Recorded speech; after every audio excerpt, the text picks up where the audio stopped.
Now we'll go with PBS TV routine.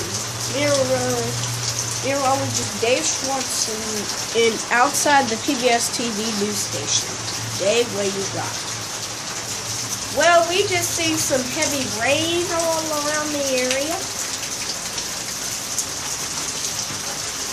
And the rain is very intense. That is, could start some flooding again. Right around later, the flooding is very severe for the past few days ago. Here we can see the rain right now on the PBS TV Skycam.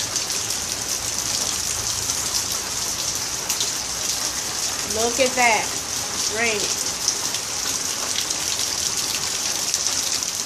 Well, it's time for us to go inside now because this rain is about to